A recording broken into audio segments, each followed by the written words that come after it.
Bonjour et bienvenue sur ma chaîne, mon jardin en Orisère.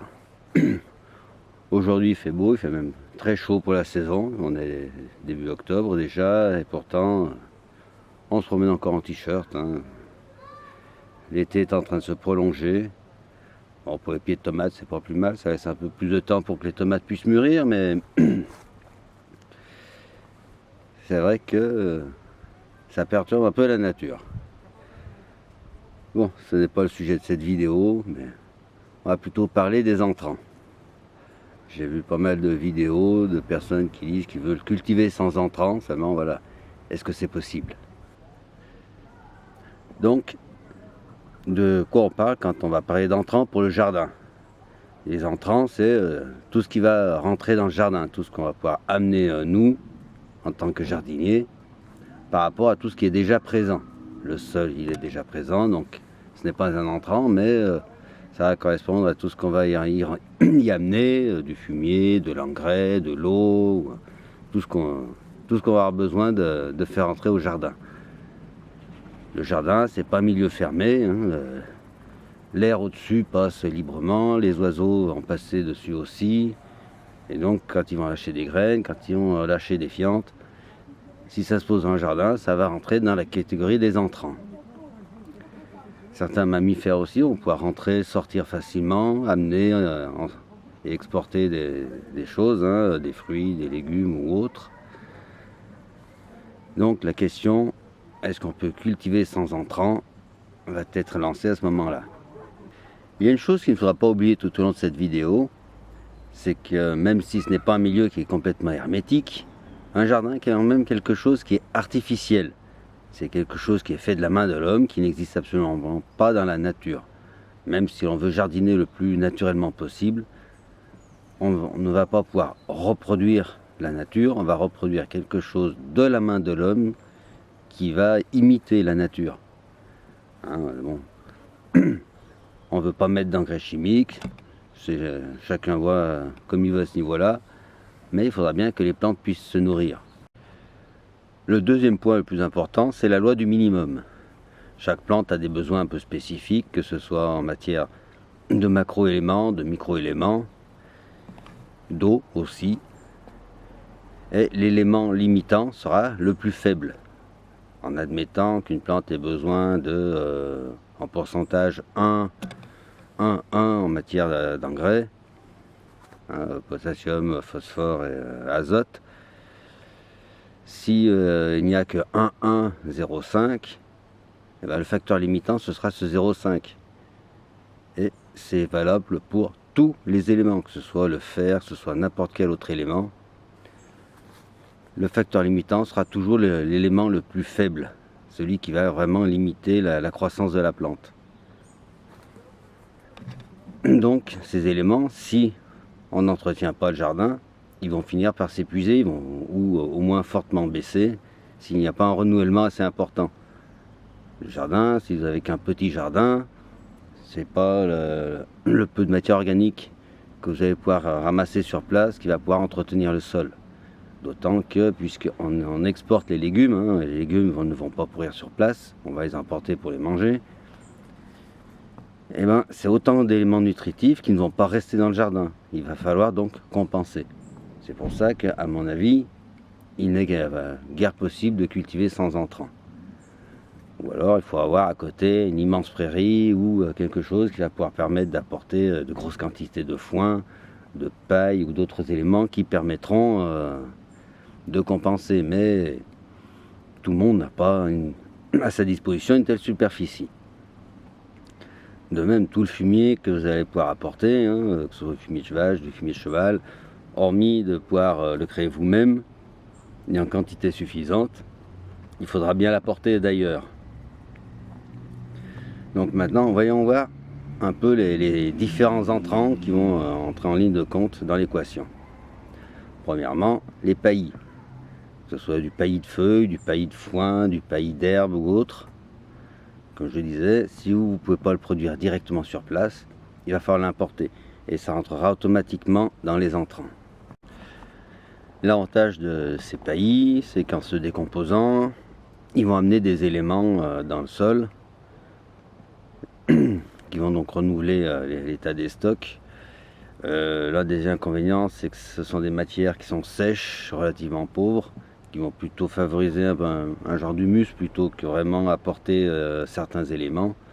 Il faudra donc compenser avec autre chose. Le deuxième entrant, ce sera les déchets de cuisine, tout ce qui est épluchure. Donc ici, ce seront des déchets qui sont plutôt verts. Les légumes, on n'attend pas qu'ils soient complètement secs pour les éplucher, les préparer. Que ce soit, hormis pour certains légumes, comme la courge, où la peau sera bien plus sèche que les épluchures de pommes de terre ou de carottes. Donc ces éléments vont apporter beaucoup de nutriments. L'inconvénient, ça sera les quantités.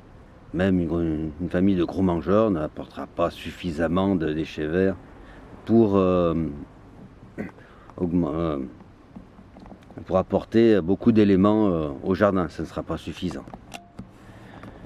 Le troisième élément, il va s'agir donc de tout ce qui est fumier.